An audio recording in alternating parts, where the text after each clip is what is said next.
باقی ہے تجھ سے اے جنت البقیہ، خوشی ہے تجھ سے اے جنت البقیہ، زندگی ہے تجھ سے اے جنت البقیہ، خوشی ہے تجھ سے اے جنت البقیہ، ڈھارس بڑی ہے تجھ سے اے جنت البقیہ، زندگی ہے تجھ سے اے جنت البقیہ، زندگی ہے تجھ سے اے جنت البقیہ۔ یہ دو آیتیں ہو گئیں۔ پہلی آیت میں نے آپ کے سامنے پڑھی کہ کچھ لوگوں کا ارادہ ہے کہ اللہ کے نور کو بجھا دیں، اللہ اپنے نور کو تمام کر کے رہے گا۔ دوسری آیت ہے کہ کچھ گھر ایسے ہیں کہ جن کی تعظیم اللہ نے بلند کی ہے۔ تیسری آیت ذالک ومن یعظم شعائر اللہ فانھا من تقوی القلوب، کچھ شاعر اللہ ایسے ہیں اللہ نے کہا کہ جو ان کی تعظیم کرے یہ دلوں کے تقوی کی علامت ہے۔ اللہ خود کہہ رہا ہے کہ خدا کے علاوہ بھی کچھ ایسی اشیاء ہیں جن کی تعظیم کی جانی ہے۔ شاعر اللہ اللہ نہیں ہے، شاعر اللہ ہے۔ اور شاعر اللہ یعنی عجیب ہے یہ، وَمَن يُعَظِّمْ شَعَائِرَ اللَّهِ فَإِنَّهَا مِن تَقْوَى الْقُلُوبِ، یہ بھی نہیں کہا کہ شاعر اللہ کی تعظیم کرنا کوئی ایک نیکی ہے، خیر ہے، کہ نہیں، دلوں کے تقوی کی علامت ہے۔ ایک مرتبہ ہوتا ہے جسم کا تقوی، چہرے کا تقوی، لباس کا تقوی، کہ نہیں، یہ دل کا تقوی جو سب سے زیادہ اہم ہے، سب سے زیادہ اہم ہے دل کا تقوی کا۔ دل کے تقوی کی علامت ہے جو شاعر اللہ کا احترام رکھے، تعظیم کرے۔ آپ غور فرما رہے ہیں؟ یعنی یہ اتنا امپورٹنٹ ہے اللہ عز و جل کے نزدیک معاملہ کہ اللہ نے قرآن میں اس کا ذکر کیا ہے، شاعر اللہ کا احترام اور شاعر اللہ کی۔ اچھا، اب اس ایک اصول فقہ میں ایک بات کہتے ہیں مفہوم مخالف۔ اللہ نے اگر ایک حکم دیا ہے، اگر اس سے مخالف کوئی بات ہو تو پھر جو اللہ نے حکم دیا تو شے کا، اس کا مخالف حکم اس مخالف عمل پر لگ جائے گا۔ بات واضح ہو رہی ہے؟ وَمَن، اگر اللہ کہ شاعر کی، ابھی گزارش کرتا ہوں شاعر اللہ میں کیا کیا ہے، شاعر اللہ کی کوئی تعظیم کرے، اللہ نے کہا دل کے تقوی کی علامت ہے۔ اچھا، اب ایک بات ہے کہ کوئی تعظیم نہ کرے، چلیں تعظیم نہ کرے اور ہو سکتا ہے بے احترامی بھی نہ کرے تو نیوٹرل ہو گیا، لیکن اللہ نہ کرے کوئی شاعر اللہ کی توحید کرے تو شاعر اللہ کی تعظیم دل کے تقوی کی علامت ہے۔ تو تعظیم سے مخالف ہے توہین، اور تقوی کا مخالف ہے فسق و فجور۔ تو مفہوم مخالف میں نکلے گا کہ شاعر اللہ کی تعظیم دل کے تقوی کی علامت ہے اور شاعر اللہ کی توہین دل کے فسق و فجور کی علامت ہے۔ کچھ عرض کرنا چاہ رہا ہوں میں، جب قبور کو مسمار کر دیا جائے تو یہاں پر یہ بات نہیں ہے کہ بے طرف ہو گئے ہم، نہیں، جنہوں نے مسمار کیا انہوں نے توہین کی شاعر اللہ کی۔ جب توہین کی شاعر اللہ کی تو یہ دل کے فسق و فجور کی علامت تھی کہ وہ جو خبث باطنی تھا وہ ظاہر ہو گیا، سامنے آ گیا۔ بات واضح ہو رہی ہے؟ یہ خبث باطنی تو جب مسمار کیا گیا تھا ان قبور کو، میں چونکہ لاسٹ ایئر اس کی ہسٹری گزارش کر چکا ہوں ڈیٹ وائز کہ کیا کیا کچھ ہوتا رہا، میں اس کو ریپیٹ نہیں کرنا چاہتا، لیکن آپ اتنا جانتے ہیں کہ جب یہ آل سعود اور آل شیخ ان کا آپس کا پیکٹ تھا اور آج تک وہ پیکٹ جاری ہے۔ آل شیخ وہ ہیں کہ جو محمد ابن عبد الوہاب کے خاندان سے، جس محمد ابن عبد الوہاب کے خاندان سے جتنے بھی متوع اور ان کے مولوی حضرات ہیں، انہیں وہاں سے پھر وہابی نام نکلا ایک، جبکہ خود اپنے آپ کو وہابی کہلانا پسند نہیں کرتے، تو سلفی کہلانا پسند کرتے اپنے آپ کو، لیکن ان کے مخالفین نے وہابی نام دیا محمد ابن عبد الوہاب۔ عبد الوہاب اس کے باپ کا نام ہے، کیونکہ محمد اس خود کا نام تھا، اگر محمدی کہتے تو بالکل ہی غلط تھا کہ محمدی کیسے کہا جائے ان لوگوں کو، تو لہٰذا کے باپ کے نام سے عبد الوہاب سے وہابی انہیں نام دیا گیا۔ اور آل سعود اور آل شیخ ان کا پیکٹ یہ تھا کہ آل سعود ان کی فکر کو نافذ کریں گے اور پروموٹ کریں گے۔ اس پیکٹ کے بعد اور ان کی قبضہ کرنے کے بعد جو حجاز تھا وہ سعودی عرب بن گیا، یہ آپ جانتے ہیں، یعنی ایک خاندان کی مونارکی۔ اور اس میں پھر دنیا کی سیاست اس طرح سے انوالو ہوئی کہ جب بعد میں تیل بھی نکل آیا تو پیٹرو ڈالر اکانومی نے تو پھر اس دہشت گردی کو دنیا کے ہر جگہ پہ پہنچا دیا کہ اس فکر کو ایکسپورٹ کیا گیا اسلام کے نام پر۔ میں آپ سے عرض کروں، بذات خود یہ فکر وہابیت یہ اتنی زیادہ کامیاب نہیں ہو پائی، اتنی زیادہ ایکسیپٹیبل نہیں، اس لیے کہ خلاف عقل ہے، یہ خلاف عقل ہے۔ یعنی ایک عالم دین بیان کر رہے تھے کہ ان کی کسی اور جو سلفی اپنے آپ کو، یا آسان الفاظ میں کہہ لیں کہ ایک وہابی صاحب ہیں، مولانا ان سے بات ہو رہی تھی، اور انہوں نے بات کرتے ہوئے کہا کہ وہ کسی طریقے سے بھی نسبت کے احترام کے قائل نہیں ہو رہے تھے. انہوں نے کہا کہ آپ کی والدہ حیات ہے یا نہیں؟ کہا نہیں، والدہ تو مرحوم ہو چکی ہیں. کہا اچھا آپ نے اپنی والدہ مرحومہ کے لیے کوئی تصویر وغیرہ تو گھر میں بطور احترام لگائی بھی ہوگی. اگر میں نقل کفر نہ بچا تو آپ کے گھر میں پہنچوں، اس تصویر کو اٹھا کے نیچے پھینک دوں اور اس کے پاؤں سے رون دوں تو آپ کیا کریں گے میرا؟ کہا میں تو آپ کو زندہ نہیں چھوڑوں گا. کہا کیوں؟ میں نے آپ کی والدہ کی تو احترامی نہیں کی، وہ تو تصویر کی ہے. تو تصویر سے آپ کو کیا پریشانی ہے؟ اب وہ مانے نہ مانے، اس کا مطلب ہے کہ تصویر کی نسبت چونکہ والدہ کے ساتھ ہے، لہذا تصویر کی بے احترامی والدہ کی بے احترامی کہلائے گی. بات واضح ہو رہی ہے میں کیا کرنا چاہ رہا ہوں؟ اس کا مطلب ہے کہ جس کی اللہم صلی علی محمد وعلی محمد، قبر کی بے احترامی، غور کیجئے گا میں جملہ کہنا، قبر کی بے احترامی فقط قبر کی بے احترامی نہیں ہے، صاحب قبر کی بے احترامی ہے. بات واضح ہو رہی کیا کرنا چاہ رہا ہوں؟ اس سے پہلے تو ٹرکش گورنمنٹ تھی، حجاز میں تو ٹرکش گورنمنٹ تھی جن کا عقیدہ تقریباً صوفیت کی طرف زیادہ مائل تھا. جو آپ پاکستان میں تقریباً بریلویت کہہ سکتے ہیں. بریلویت کا بریلوی جو لفظ ہے یہ تو سب کانٹیننٹ کا لفظ ہے، یہ انٹرنیشنل تو بریلوی تو نہیں کہا جاتا انہیں تو صوفیت کی طرف مائل تھے. گنبد خضرا جو یادگار ہے وہ تو ٹرکش گورنمنٹ کی یادگار ہے. اس کے بعد تو خیر ان کی گورنمنٹ وہاں سے سمٹ گئی اور اس کے بعد پوری دنیا سے سمٹتے ہوئے پھر کمال اتاترک کے آنے کے بعد تو پھر وہ سیکولرزم کی طرف چلے گئے. لیکن ٹرکش گورنمنٹ جو پوری دنیا میں رہی ہے، جہاں تک خلافت عثمانیہ ان کی رہی ہے، اس میں سب سے اہم حصہ تو حجاز کا تھا. اور جو تعمیرات ہیں، حتیٰ یہ کہ مسجد نبوی ماشاءاللہ کچھ مومنین نظر آ رہے ہیں کہ جو جا چکے ہیں، اور حج جن پر واجب ہے ان پر جانا واجب ہے، انہیں جانا بھی چاہیے. اور اللہ سب کو نصیب فرمائے انشاءاللہ مکہ اور مدینہ کی بھی زیارتیں، کربلا معلیٰ، نجف اشرف کی زیارات کے لیے مل کے صلوات بھیجیں محمد و آل محمد پر. اللہم صلی علی محمد و آل محمد. غور کیجئے گا، ابتدائی مجلس ہماری جو شروع ہوئی تھی وہ اس کے دینی اسپیکٹ سے بات شروع کی تھی ہم نے، شاعر اللہ، اللہ کا نور، اس میں میں پھر سے آؤں گا انشاءاللہ. اور اب جو بات ہو رہی ہے اس کے کچھ سیاسی پس منظر سے بات ہو رہی ہے کہ وہ بھی سمجھنا اتنا ہی اہم ہے. تو گنبد خضرا جو یادگار ہے وہ ٹرکش گورنمنٹ کی یادگار ہے. اگر مسجد نبوی آپ اندر تشریف لے جائیے تو وہاں پر آپ کو تمام 12 ائمہ کے نام لکھے ہوئے نظر آ جائیں گے. یہ 12 ائمہ کے جو نام لکھے گئے تھے سلطنت عثمانیہ میں، یہ بطور امام انہیں سمجھتے ہوئے نہیں لکھے گئے تھے. یعنی اس ترتیب کے ساتھ نہیں کہ پہلے امام، دوسرے امام، تیسرے امام، بلکہ یہ کہ تاریخ میں ان کے اعتبار سے جو بزرگ علماء اور صوفیان کرام گزرے ہیں ان کے نام انہوں نے لکھے ہوئے اوپر. اور اس میں آپ درمیان میں تلاش کیجئے تو آپ کو 12 ائمہ کے نام وہاں پر مل جائیں گے. تو یہ جو 12 ائمہ کے نام وہاں لکھے ہوئے، یہ ظاہر سی بات ہے کہ آل سعود نے تو نہیں لکھے. اچھا، اس میں دلچسپ بات یہ ہے کہ چونکہ امیر المومنین سے لے کر حضرت حجت تک آپ کو حتیٰ امام مہدی کا نام ملے گا آپ کو وہاں پر. اور امام مہدی کا نام بھی اس انداز سے ملے گا کہ ان کا جو نام گرامی ہے میم ہے میم دال لینے کے لیے منع کیا گیا جب تک ظہور امام نہ ہو جائے. حضور کے نام گرامی پر ہے، لقب ہے مہدی. تو مہدی کا یہ اور میم ہے میم دال میں ہا اس طرح سے ملا کر لکھا گیا ہے. اب میں سمجھانے کے لیے کہہ رہا ہوں، محمد اور مہدی کے نام کو اس طرح سے ملا کر لکھا گیا ہے کہ ہا محمد کے نام سے اور مہدی کے نام سے آخر میں یا، اسے کسی نے ایسے لکھا ہے کہ جیسے وہ بھی مل رہی ہے، یعنی محمد مہدی حیون. اور ہمارے میں کیا کرنا چاہ رہا ہوں، یعنی یہ وہ مہدی ہیں کہ جو حی اور زندہ ہیں. یہ مسجد نبوی کے اندر کی بات کر رہا ہوں میں. مل کے صلوات بھیجیں محمد و آل محمد پر. اللہم صلی علی محمد و آل محمد.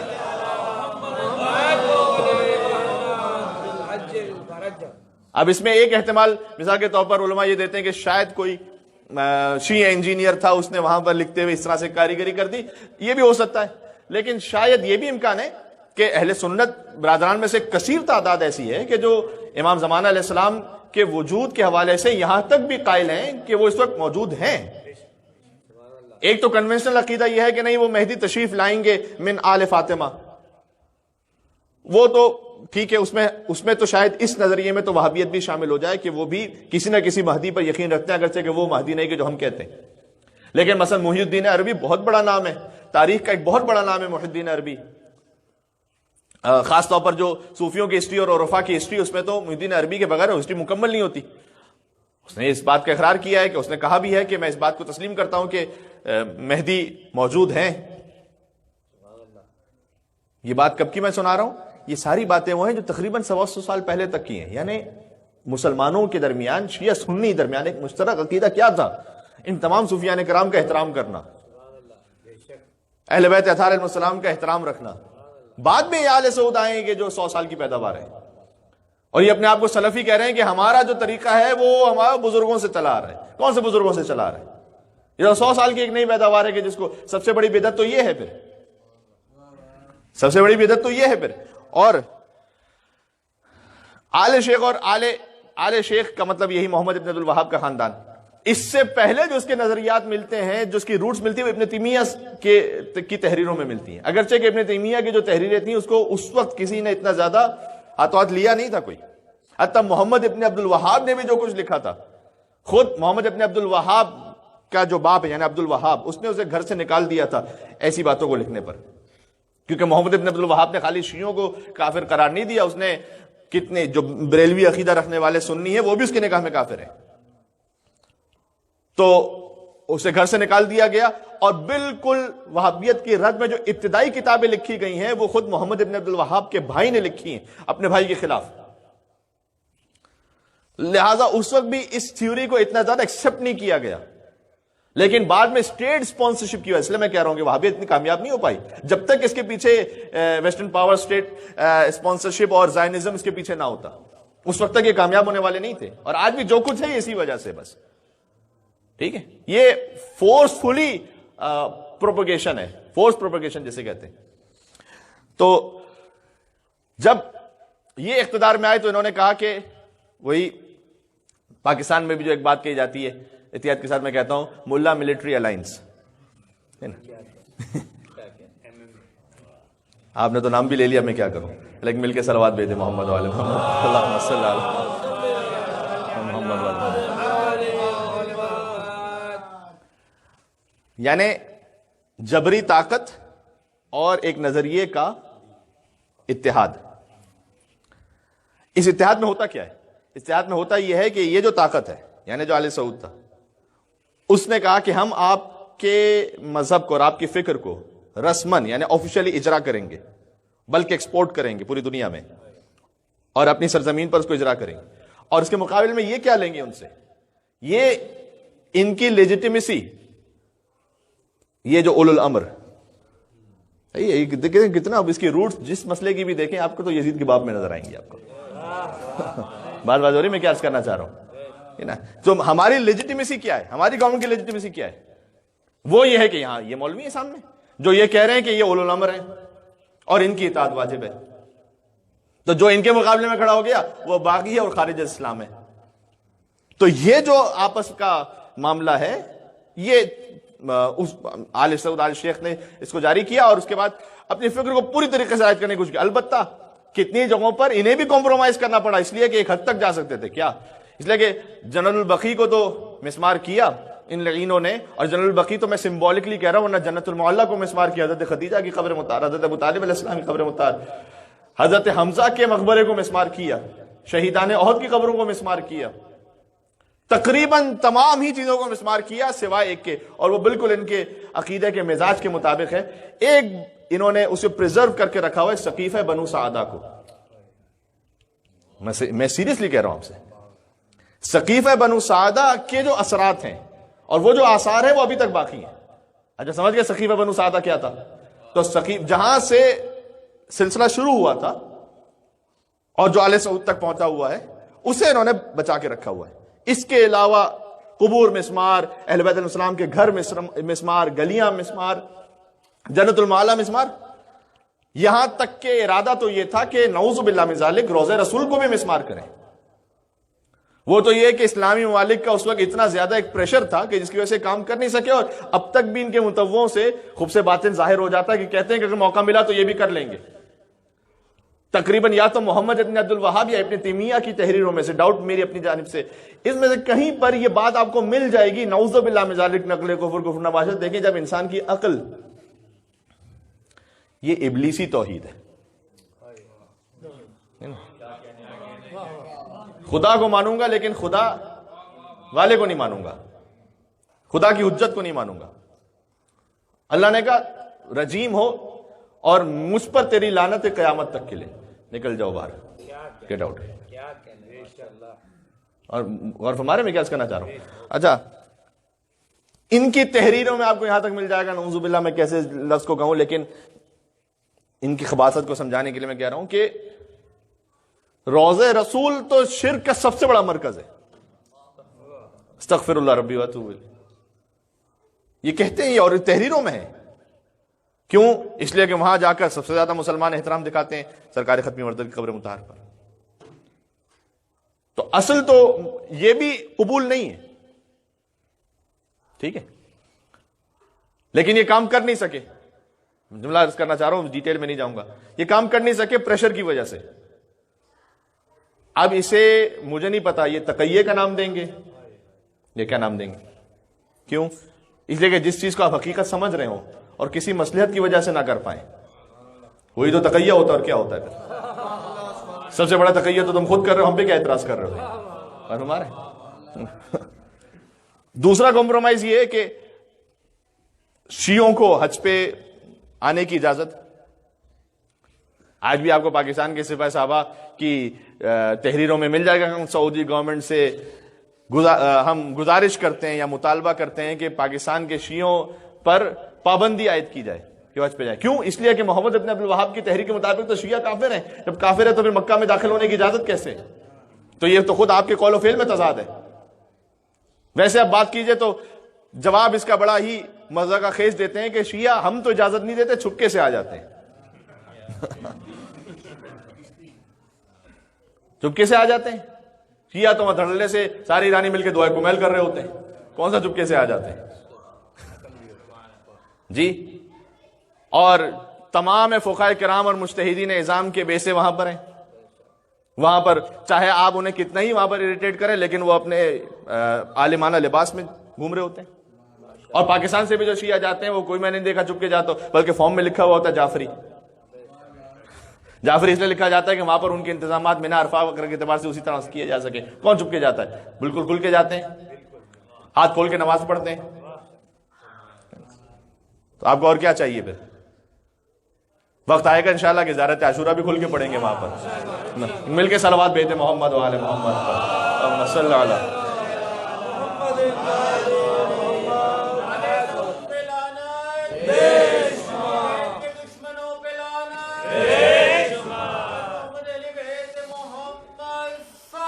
اللہم صلی علی محمد و آل محمد.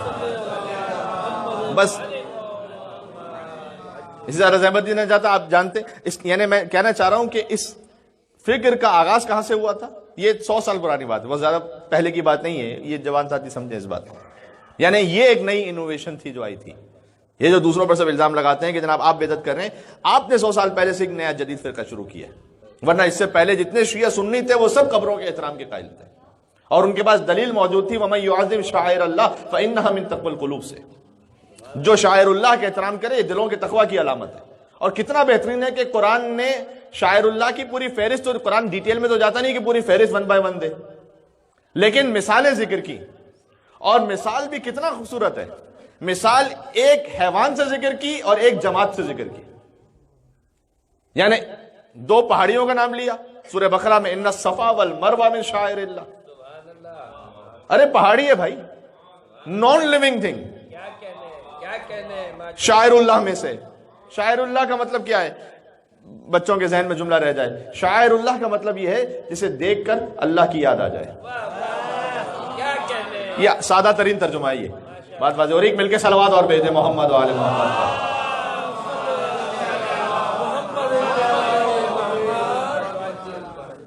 جسے دیکھ کر اللہ کی یاد آ جائے وہ ہے شاعر اللہ.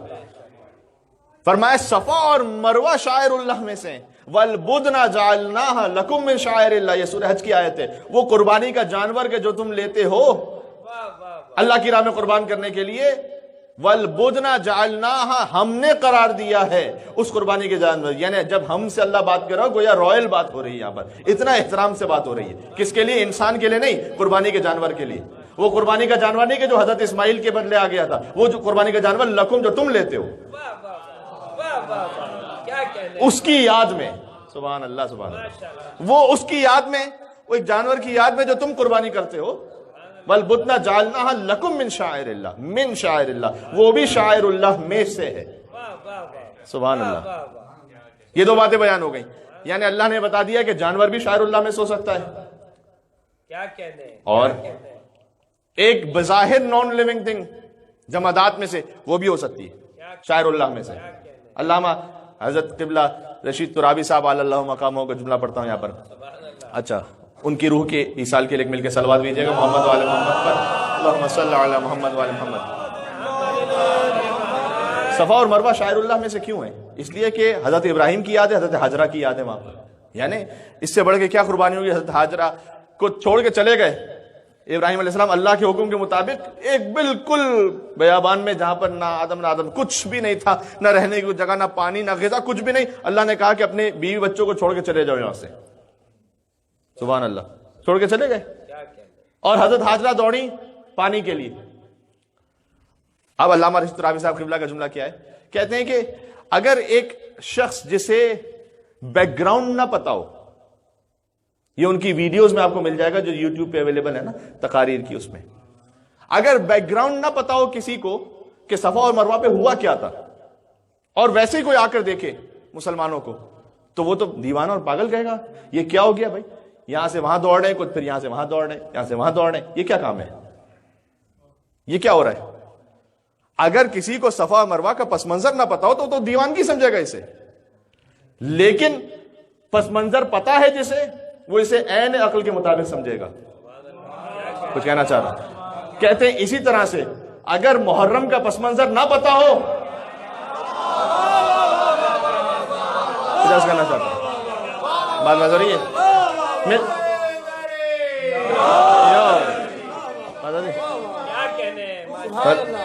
بالکل ایسے ہی، اللہم صلی علی محمد وعلی محمد، بات بازی ہو گئی۔ یہ جو فوراً دیکھ کر اعتراض کرتے ہیں، بھائی بات یہ ہے کہ اگر صفا مروہ کی تاریخ آپ کو نہ پتا ہو، اس کی روح نہ پتا ہو، تو یہ صفا اور مروہ کے جملہ مکمل کر دوں، یہ دوڑنا بالکل دیوانگی لگے گا، مجنون ہے، پاگل ہے، نعوذ باللہ من ذالک، یہ کیا کر رہا ہے؟ اور 7 مرتبہ اس دوڑ، سب دوڑ رہے، کوئی مقصد سمجھ میں نہیں آ رہا، کوئی لاجک سمجھ میں نہیں آ رہی، جب اس کی روح اور اسپرٹ پتا ہے کہ کیوں دوڑ رہے، تاکہ ایک نبی خدا اور ان کے خاندان کی یاد باقی رہے۔ جملہ کہنا چاہ رہا ہوں بالکل عین اسلامی اور خدا کے حکم کے مطابق لگے گا۔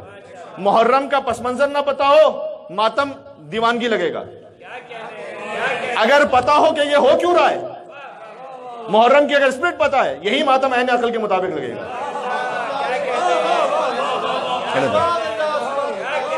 مل کے صلوات بھیجے محمد وعلی محمد پر، یہ شاعر اللہ، بات ہو رہی ہے، یہی عین شاعر اللہ ہے۔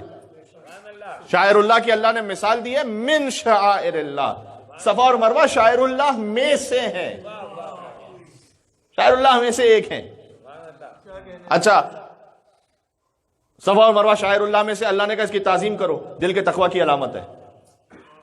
جا کر دیکھے گا صراط النجات کتاب میں آیت اللہ خوئی کے استفتاء کی کتاب ہے، یہ چونکہ کچھ اپنے لوگوں کے ذہن میں بھی شبہات کریٹ ہو جاتے ہیں، لہٰذا آیت اللہ خوئی کی کتاب سے جواب دے رہا ہوں کہ ان سے سوال کیا گیا ہے کہ ہم اپنے موقف میں، اپنے علاقے میں زری کی شبی بناتے ہیں، کہیں یہ بدعت تو نہیں ہے کہ ہم شبی بنا رہے ہیں؟ ٹھیک ہے، عجیب جواب دیا انہوں نے، کتاب صراط النجات آیت اللہ خوئی جواب دیتے ہیں کہ نہ صرف یہ کہ بدعت نہیں ہے بلکہ احترام شاعر اللہ میں سے۔ سبحان اللہ، مل کے صلوات بھیجتے محمد وعلی محمد پر، صلی اللہ علیہ محمد وعلی محمد۔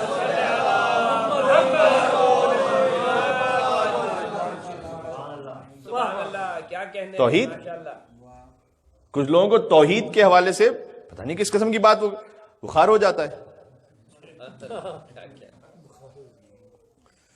دیکھیں یہ بات قانون اب ذہن میں رکھیے گا، اگر توحید کے عقیدے کو آل محمد کی ولایت کے مقابلے میں کچھ بنا کے پیش کیا جائے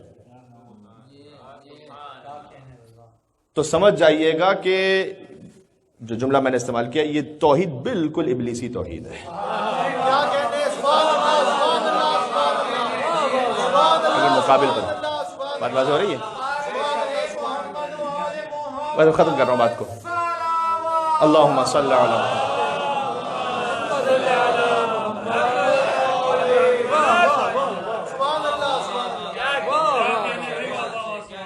توحید ملے گی آل محمد کے گھر سے، یعنی ان کی تعظیم نہیں. صفا اور مروہ کی تعظیم کا مطلب ہے ایک نبی خدا کی یاد تھی جن پہاڑیوں سے، اس کی تعظیم. مت کر ابراہیم علیہ السلام تو نہیں، ابراہیم علیہ السلام شاعر اللہ میں سے، ابراہیم تو شاعر اللہ سے بلند ہے، وہ خلیل اللہ ہے. عرض کرنا چاہ رہا ہوں، بات پہنچ گئی. مل کے اور صلوات بھیج دے محمد وعلی محمد. ابراہیم شاعر اللہ میں نہیں ہے. شاعر اللہ میں نہیں کا مطلب کیا ہے؟ ہیں شاعر اللہ میں سے لیکن فقط شاعر اللہ میں سے نہیں، وہ اور بلند ہے، وہ خلیل اللہ ہے. وہ تو جس پہاڑی پر ان کی زوجہ دوڑی تھی اس کی یاد کو باقی رکھنے کے لیے وہ جو پہاڑی ہے وہ شاعر اللہ میں سے. وہ جو قربانی کے لیے جانور آیا تھا، مثلا کہتے جنت سے آیا تھا حضرت اسماعیل علیہ السلام کے عوض جو، اور وہ وَذَبَحْنَاهُ بِفِدْحٍ عَظِيمٍ کہ فدح عظیم کا وہ فدیناہ بذبح عظیم، وہ ذبح عظیم کا فدیہ بن گیا، جس سے مراد امام حسین علیہ السلام ہے روایات کے مطابق. ٹھیک ہے نا. لیکن وہ جانور جو آیا تھا اللہ اس کے لیے بات نہیں کر رہا کہ وہ شاعر اللہ میں سے. ہم اور آپ جو قربانی کے لیے جانور لیتے ہیں وہ شاعر اللہ میں سے. وَالْبُدْنَ جَعَلْنَاهَا لَكُم مِّن شَعَائِرِ اللَّهِ. سبحان اللہ. اگر کوئی جانور حسین کے جانور کی قربانی کی یاد میں اس لیے جلوس میں آ جائے کہ اسے دیکھ کر حسین کا زلجنہ یاد آئے. ہاں، اب جس حد تک اللہ نے رکھا ہے اسی حد تک رکھنا چاہیے، کہ کیونکہ حسین کے لشکر کا سپاہی ہے ایک زلجنہ. اگر ایک جانور کو دیکھ کر وہ سپاہی یاد آ جائے، اس کی قربانی یاد آ جائے، یقیناً شاعر اللہ میں سے. یقیناً. کیوں؟ اس لیے کہ اسے دیکھ کر وہ زلجنہ یاد آئے گا. زلجنہ کی یاد سے حسین کی یاد ہے، حسین کی یاد سے اللہ کی یاد ہے. بات ہو رہی ہے کیا؟ یہ کوئی سمجھنے کی کوشش کرے. یہ جو علم مطہر ہے یہاں پر یہ اس بات کا جواب ہے. وہ جانور کے جو حضرت اسماعیل کے لیے آیا تھا اللہ اس کو شاعر اللہ کہتا، تو لوگ کہتے کہ وہ جو غازی کے ہاتھ میں علم تھا فقط وہ شاعر اللہ میں سے. پتہ نہیں کہاں تک بات پہنچ رہی، کون کیا سن رہا ہے.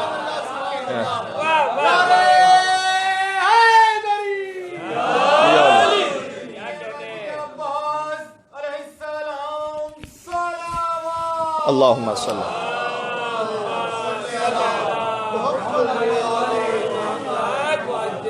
بار سے معذرت برا ہے لیکن میں ایک بات پیش کرنا چاہتا ہوں. مل کے اور صلوات بھیجتے محمد وعلی محمد پر.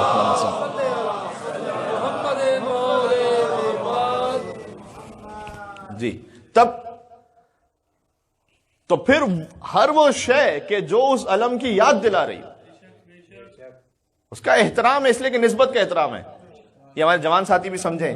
بس اوقات ذہنوں کو کنفیوز کر دیا جاتا ہے اور اس کے بعد وہ خود ہی سمجھ ہوتے ہیں کہ پتہ نہیں ہم صحیح عقیدے پر ہیں یا نہیں ہیں، ہم توحید پر ہیں یا نہیں ہیں. بات ہو رہی ہے. تو اب اسی خاطر اب میں مثال دوں گا تو پھر خامخواہ لوگ پتہ نہیں اس مثال کہاں لے گئے، لیکن آپ اچھے اسپرٹ پہ لیں گے اس بات کو. نماز جو ہے اہم میں واجبات میں سے بلا شک، اور نماز کا منکر کافر ہے. اتنی بڑی بات کہہ رہا ہوں میں، ٹھیک ہے. ان قبلت قبلا ما سواہا وان ردت رد ما سواہا. اگر نماز قبول ہو گئی ساری عبادتیں قبول ہیں، نماز رد ہو گئی ساری عبادتیں رد ہیں، حدیث میں. ٹھیک ہے. کتنا اہم واجب ہے، اس واجب کا بیان اسی انداز سے کیجیے. سبحان اللہ. لیکن بعض نادان یا پتہ نہیں کس مقصد سے جب خام خواہی اس کو عزاداری کے ساتھ ملا کر اور تقابل کر کے بات کریں گے، یہ کون سی عقل مندی ہے؟ ویسے سال بھر ٹی وی دیکھتے رہیں گے، میچ دیکھتے رہیں گے، نماز اول وقت سے قضا نہیں، میں نہیں کہہ رہا کہ قضا کریں گے، لیکن چلو نماز اول وقت سے جائے گی، فون پر بات کر رہے ہیں، انٹرنیٹ پر ہیں، پتہ نہیں کہ کسی کام میں ہے، سفر پہ جا رہے ہیں، مارکیٹ جا رہے ہیں، گروسری کرنے جا رہے ہیں، اس وقت نماز کے لیے کوئی بات نہیں ہوگی. لیکن بعد میں پھر جب عزاداری کے مقابلے میں جب آپ اسے لے کر آئیں گے کہ بھئی عزاداری ہو رہی تھی تو نماز نہیں ہو رہی تھی، اور اس طرح سے مقابل پہ بات پیش کریں گے، تو پھر سوچنا پڑے گا کہ یہ حب توحید میں بات ہو رہی ہے، بغض مجلس میں بات ہو رہی ہے. بات ہو رہی ہے؟ کیسے ذرا سوچیں.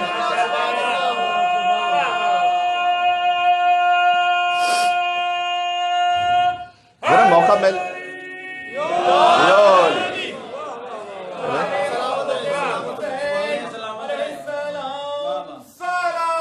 مل کے صلوات بھیجیں محمد والے محمد.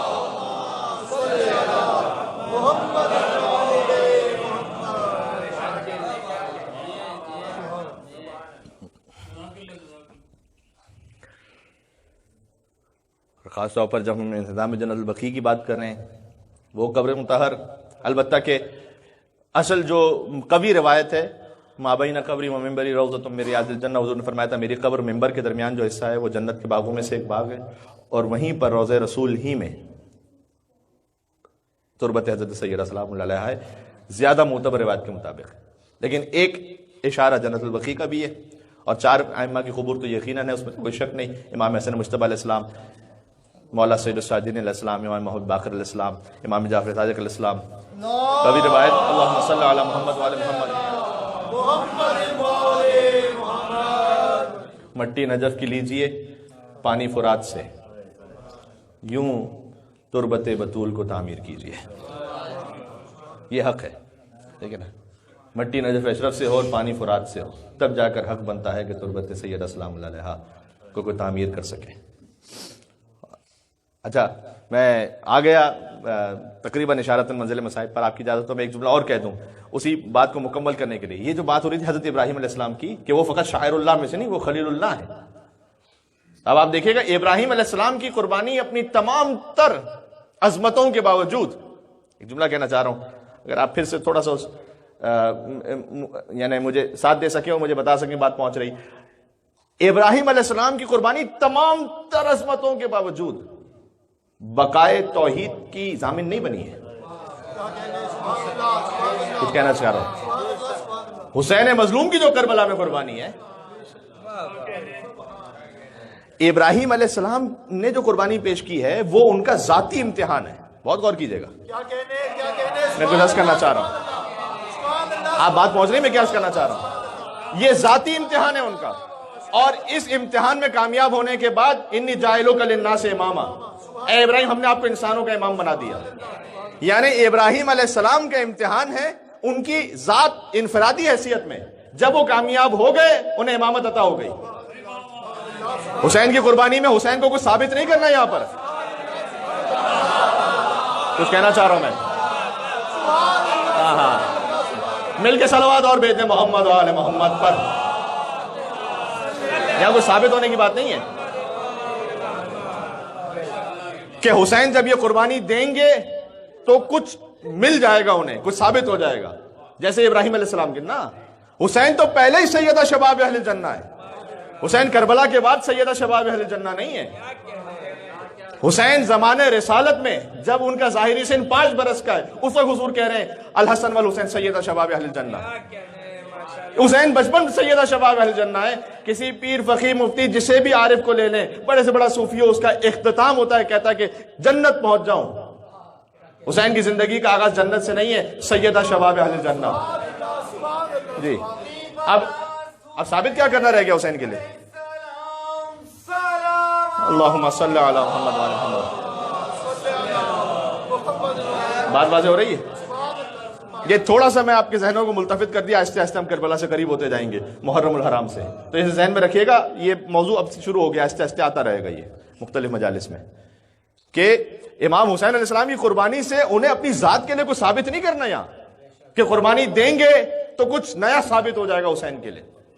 جو کچھ ہے ان کے لیے ثابت شدہ ہے. یا تو حسین کی قربانی کا معاملہ یہ ہے کہ یہ بقائے عقیدہ لا الہ الا اللہ ہے.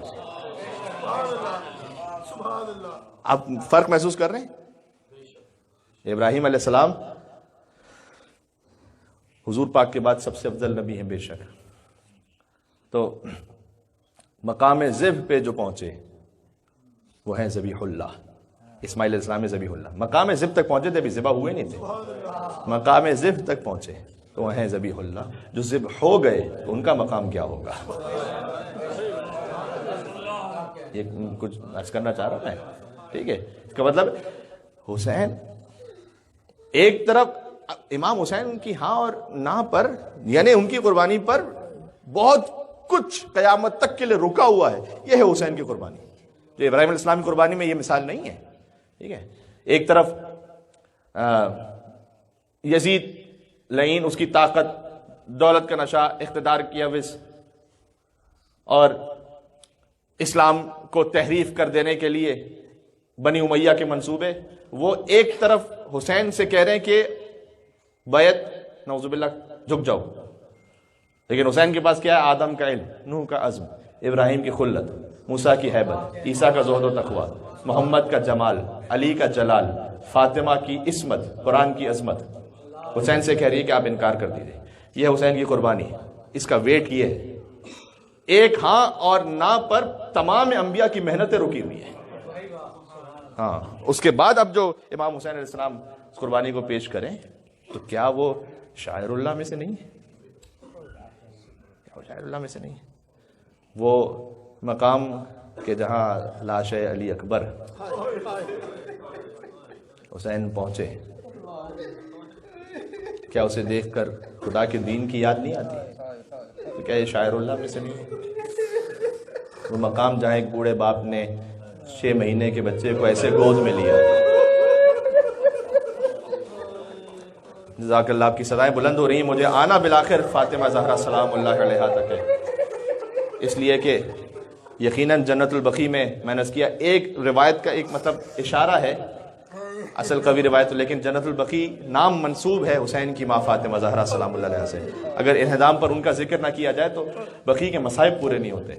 لیکن ذرا سنیے گا، اب میں جملہ کہنے لگا ہوں، کسی باپ نے اپنے 6 مہینے کے بچے کو ایسے گود میں نہیں لیا ہوگا جیسے کربلا میں مقام علی اصغر پر حسین نے علی اصغر کو گود میں لیا تھا۔ کیا اسے دیکھ کر اللہ یاد نہیں آتا؟ اس قربانی کو دیکھ کر اللہ یاد نہیں آتا؟ ٹھیک ہے، اب میں کتنی مثالیں ایسی پیش کروں، کتنے خود ہمارے یہاں پر شعراء میں کچھ ایسے ہو گئے تھے، بظاہر کہتے تھے ملحد ہو گئے، یعنی ایتھسٹ ہو گئے، لیکن ایتھسٹ ہونے کے باوجود بھی جاتے تھے مرثیہ پڑھتے تھے امام حسین علیہ السلام کا۔ ان سے کوئی پوچھتا تھا کہ وہ تم تو اپنے خیالات میں ملحدانہ فکر کے ہو گئے، مرثیہ کیوں پڑھے حسین کا؟ کیا بس حسین کے سجدے کو دیکھ کر یقین آ جاتا ہے کہ کوئی نہ کوئی خدا ہے؟ کیوں؟ اگر خدا کی حقیقت نہ ہو، نعوذ باللہ من ذالک، تو کون ہوگا کہ جو اپنے 6 مہینے کے بچے کو قربان کرے گا؟ مجھے بتائیے گا، کون ہوگا؟ ٹھیک ہے، کیا یہ شاعر اللہ میں سے نہیں ہے؟ اور حسین کا وہ ذوالجناح، بچوں کے لیے میں جملہ گزارش کر دوں کہ میں نے کیوں کہا تھا کہ حسین کی فوج کا سپاہی ہے یہ، اس لیے کہ تاریخ میں اس طرح سے ملتا ہے کہ جب حسین زمین کربلا پہ تشریف لے آئے تو ہر شہید کی شہادت کی خبر حسین دینے جاتے تھے نا۔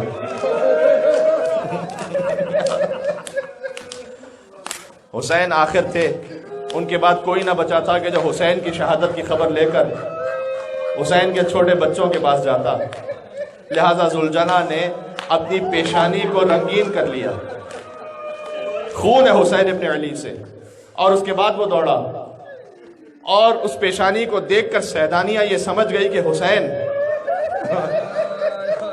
مجھے بتائیے گا کہ یہ حسین کے لشکر کا سپاہی ہے یا نہیں ہے؟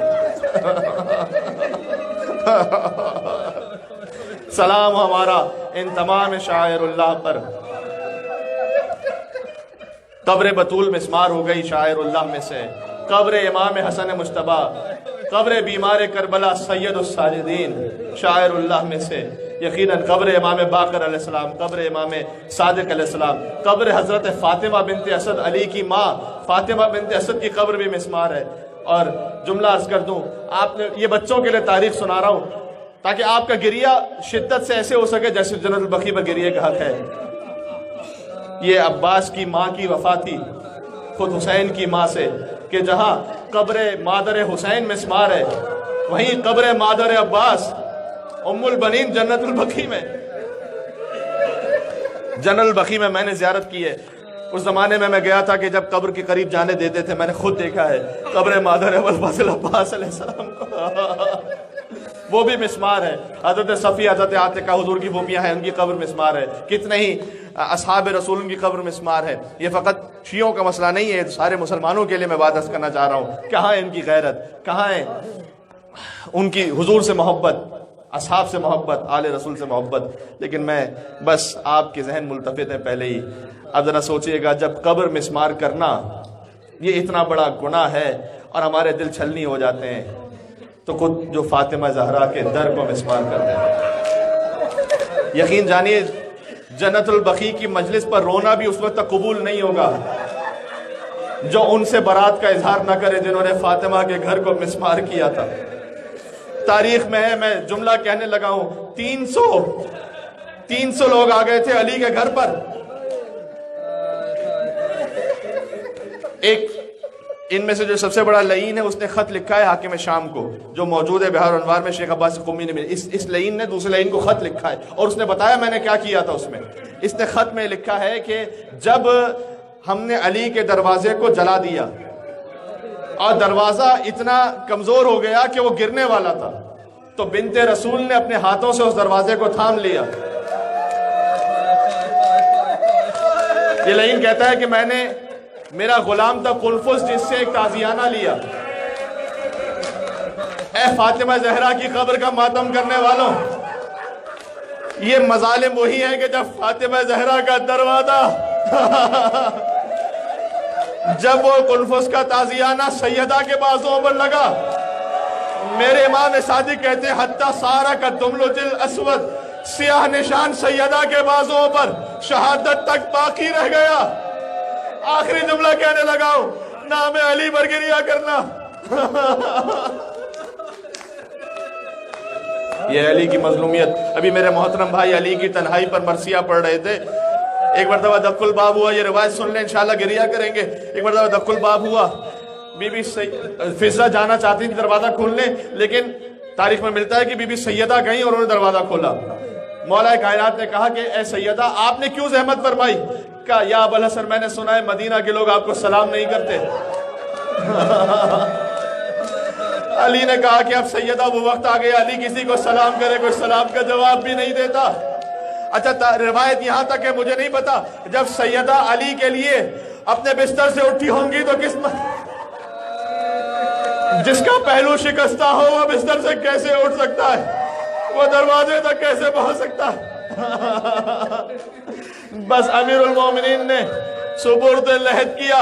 قبر سیدہ کے مصائب میں آخری جملہ کہنے لگا ہوں، جب علی نے سپرد لحد کر دیا تو آسمان کی طرف دیکھا، زمین کی طرف دیکھا اور مرثیہ پڑھتے ہوئے کہا اے سیدہ آپ چلی گئی، اب نہ علی کو یہ آسمان اچھا لگ رہا ہے نہ یہ زمین اچھی لگ رہی، اب علی سے یہ غم کیسے برداشت ہوگا؟ وہ حزنی سرمدہ، علی کا یہ غم ہمیشہ باقی رہے گا۔ آخری جملہ کہنے لگا ہوں، بس سیدہ کی قبر مسمار ہوئی، یہ وہی سنت ہے کہ ایک سیدہ کی قبر مسمار ہوئی تھی، اسی سیدہ کے لختے جگر کا لاشا میدان کربلا میں،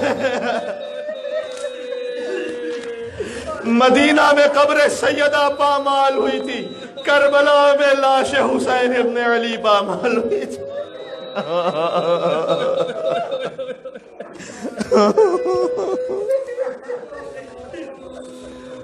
وسيعلم الذين ظلموا على محمد أيام القلب ينقلب يا فاطمة الزهراء يا بنت محمد يا قرة عين الرسول يا سيدتنا ومولاتنا إنها توجهنا واستشفعنا وتوسلنا بك إلى الله وقدمناك بين يدي حاجاتنا يا وجيهة